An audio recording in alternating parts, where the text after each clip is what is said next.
Fase 2 della nostra stagione. Dove eravamo rimasti, caro pallone? Fosse per te, parleremmo di una domanda retorica. Il ritorno di Ibra è qualcosa di troppo atteso per non essere messo in primo piano. Piccolo passo indietro, rivedere uno dei tuoi migliori amici, 7 anni e mezzo dopo l'ultima volta in Serie A, per ballare ancora ad un ritmo tutto speciale. Per farlo c'è stato ancora un attimo di tempo in cui dover attendere. Prima di te sono arrivate camere, microfoni, smartphone, o più semplicemente sguardi rapiti da Zlatan, finito per riabbracciare il popolo che più lo ha amato prima di rimettere piede nella sua nuova, vecchia casa. Amore corrisposto, la sua voglia di riabbracciare te e il Milan è apparsa chiara a tutti, sin dal primo momento. Basti vedere il pre-partita contro la Samp, ad esempio. Un ruggito per rispondere al richiamo d'amore di San Siro, poi 35 minuti finali in campo per provare a trattarti come si deve. E se il risultato non è stato quello sperato, il messaggio spedito alla squadra a fine partita, con tanto di istruzioni per l'uso, è stato visualizzato e compreso immediatamente. Deve essere più concreto e più, quando ti arriva occasione, devi andare per mazzare. Cagliari è la perfetta dimostrazione pratica del concetto impartito. Con Ibra titolare ed un nuovo modulo di gioco, la musica è decisamente diversa. Prima Leao, poi Zlatan, braccia aperte, urlo liberatorio e via ad un nuovo inizio. In Coppa Italia, contro la SPAL, Ibrahimovic osserva dalla panchina la carezza di Castillejo e la bordata di Teo a te riservate.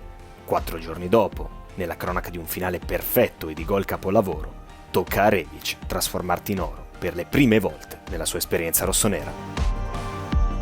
Storia di un protagonista decisivo, ante, sì, ma anche post. A Brescia, tra sofferenza e fatica, il destro di Rebic ti spedisce verso il pertugio giusto per portare a 4 il numero di vittorie consecutive.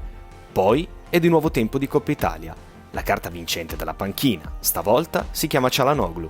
Tra te e lui, contro il Toro, è subito intesa. Schiaffo di destro per mandare tutto ai supplementari, diagonale sinistro per il sorpasso. Il piattone di Ibra firma il raggiungimento delle semifinali e il primo gol a San Siro dal suo ritorno in rossonero, omaggiando al meglio la memoria di un campione che con un tuo simile, più grande e a spicchi, ha saputo scrivere la storia, andandosene tragicamente, troppo presto, per sempre.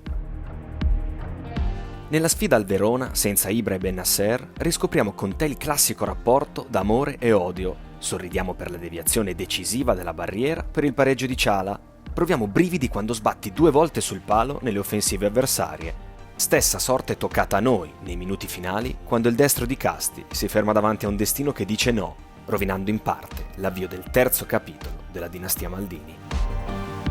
La serata del derby ci ricorda, contemporaneamente, tutto ciò che possiamo e non dobbiamo essere. Spegnere la luce, dopo 45 minuti perfetti, non è mai concesso. Momento che avrebbe potuto dare la definitiva svolta alla nostra stagione, a braccetto con la semifinale di Coppa Italia. Il tocco morbido inferto da Rebic, angolandoti a sufficienza, sembrava aver suggellato una prestazione da meritato successo finale. Un impatto fatale che non avremmo mai voluto, a pochi metri dal traguardo, ha finito per complicare le cose. Guardare avanti e reagire era l'unica cosa che potessimo fare, avendo solo voglia di sentire esultare il nostro pubblico. Il tuo rapporto con Rebic si rafforza gara dopo gara, Torino compreso, nella serata del debutto in Serie A di talenti in rampa di lancio. E a Firenze la storia si ripete, nel bene e nel male. Ante ti colpisce e colpisce ancora, cancellando per un attimo la delusione di un capolavoro strappato dalle mani di Ibra. Poi la luce si spegne di nuovo, anche con un uomo in più, pur colpendoti con la punta del piede prima e sfiorandoti dagli 11 metri poi, stavolta giri nel verso sbagliato. Soffermarci su quel che è stato l'ultimo episodio calcistico della nostra annata, prima di uno stop che non avremmo mai immaginato di poter vivere, equivarrebbe a descrivere un mondo in cui tu, caro pallone, pur muovendoti costantemente, ti sei al contempo fermato. Milan-Genoa è stata la fotografia di un calcio strano, diverso, in cui l'abitudine ha improvvisamente lasciato spazio all'inconsuetudine, i dubbi sulla disputa della gara, l'orecchio teso altrove per capire cosa ne sarebbe stato della nostra Serie A. Abbiamo vissuto tutto in silenzio e senza pubblico, pre e post gara, con le urla di Begovic e Pioli, più di ogni altra voce, a scandire 90 minuti in cui lo smarrimento ha vinto su tutto. Anteprima di un nuovo scenario, di un nuovo calcio, cui dovremo subito abituarci, pronti a scrivere, nel 3° nuovo capitolo, la fase conclusiva di una lunghissima stagione.